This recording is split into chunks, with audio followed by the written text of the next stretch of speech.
In a startling turn of events, a federal prison in Louisiana has become the epicenter of a massive takedown operation. Deep within the walls of a facility meant for justice, a shocking conspiracy was brewing, linking hundreds of inmates to one of Mexico's most powerful drug cartels. This is the story of how a Somali prison chief's arrest blew the lid off a sprawling criminal network operating right under our noses. The story begins with the arrest of a Somali national serving as a prison chief in Louisiana. This individual wasn't just any prison official. According to federal investigators, he was a key player, a linchpin in a sophisticated operation that turned a correctional facility into a command center for the CJNG, or the Jalisco New Generation Cartel. The FBI, working in close coordination with the U.S. military, led the charge, and what they found was more extensive than anyone had imagined.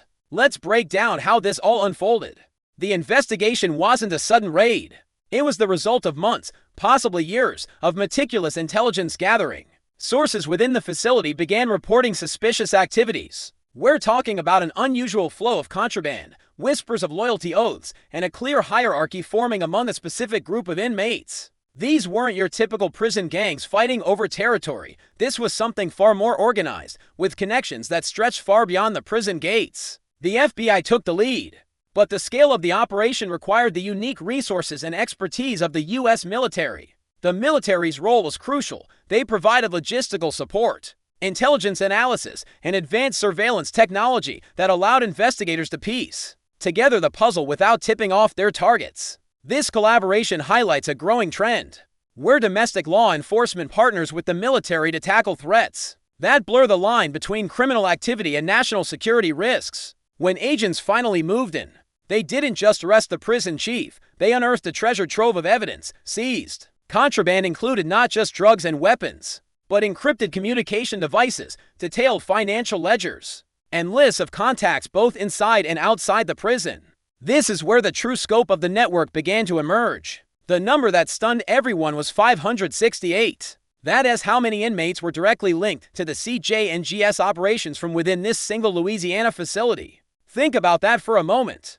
Nearly 600 individuals, incarcerated and supposedly cut off from the outside world, were allegedly coordinating criminal activities for a transnational cartel. They weren't just low-level foot soldiers. The network included enforcers, recruiters, and financial managers, all taking orders and running operations from their cells. The prison had effectively become a satellite office for the CJNG. So, how did this happen?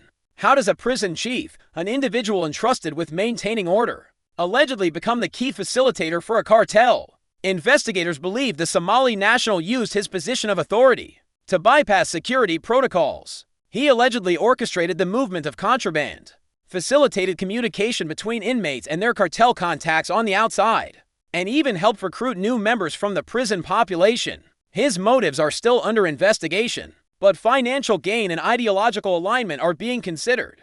The U.S. military's involvement was particularly critical in tracing the financial roots. Cartels like the CJNG are all about money, and their financial networks are incredibly complex. Using sophisticated tracking software and intelligence assets, the military helped analysts follow the money trail. They uncovered a web of transactions moving through shell companies, cryptocurrency exchanges, and informal money transfer systems, connecting the Louisiana prison to CJNG strongholds in Mexico. This financial mapping was key to proving the direct link between the inmates and the cartel's leadership.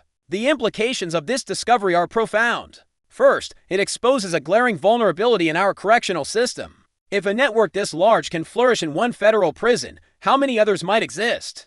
It raises serious questions about vetting procedures for prison staff, security protocols, and our ability to monitor inmate communications effectively. This isn't just about smuggling in a few cell phones. It's about the systemic failure to prevent a hostile organization from co-opting a government institution. Second, it underscores the evolving nature of transnational criminal organizations. The CJNG is known for its aggressive expansion and sophisticated tactics. They're not just moving drugs across the border, they're embedding themselves into the fabric of society, both in Mexico and here in the United States. Using a prison as a recruitment and operations hub is a strategic masterstroke. It provides them with a ready supply of manpower and a secure location to plan activities away from the prying eyes of rival gangs on the street. The community in Louisiana is, understandably, shaken. The idea that such a dangerous network was operating in their backyard is a chilling thought. This operation serves as a stark reminder that the fight against organized crime isn't just happening at the border, it's happening in our cities, our towns, and even our prisons. Local law enforcement agencies are now working with federal partners to assess the fallout and identify any related threats in the surrounding areas. As the legal process moves forward, the focus will turn to accountability. The arrested prison chief will face a battery of federal charges. The 568 inmates linked to the network will also face new charges, and authorities will likely use the evidence gathered to dismantle their operations, both inside and outside the prison. But justice, in this case, isn't just about convictions, it's about understanding how this happened and ensuring it never happens again. This case also highlights the enduring and vital role of the U.S. military in safeguarding national security. While their primary mission is to defend the nation from foreign threats, their capabilities are increasingly being called upon to support domestic law enforcement. In complex cases like this, their ability to gather intelligence, analyze complex data, and provide logistical support is invaluable when dealing with organizations as powerful and far-reaching as the CJNG. The military's continuous monitoring of emerging threats is a critical component of our nation's defense, whether those threats originate abroad or, as in this case, from within. Looking ahead, this investigation is far from over. The data seized is still being analyzed, and it's likely that more arrests will follow. Federal agencies will be conducting a top-to-bottom review of security at correctional facilities across the country. They'll be looking for new ways to detect and disrupt these hidden networks before they can grow. This will likely involve new technologies, enhanced screening for staff, and better intelligence sharing between different agencies.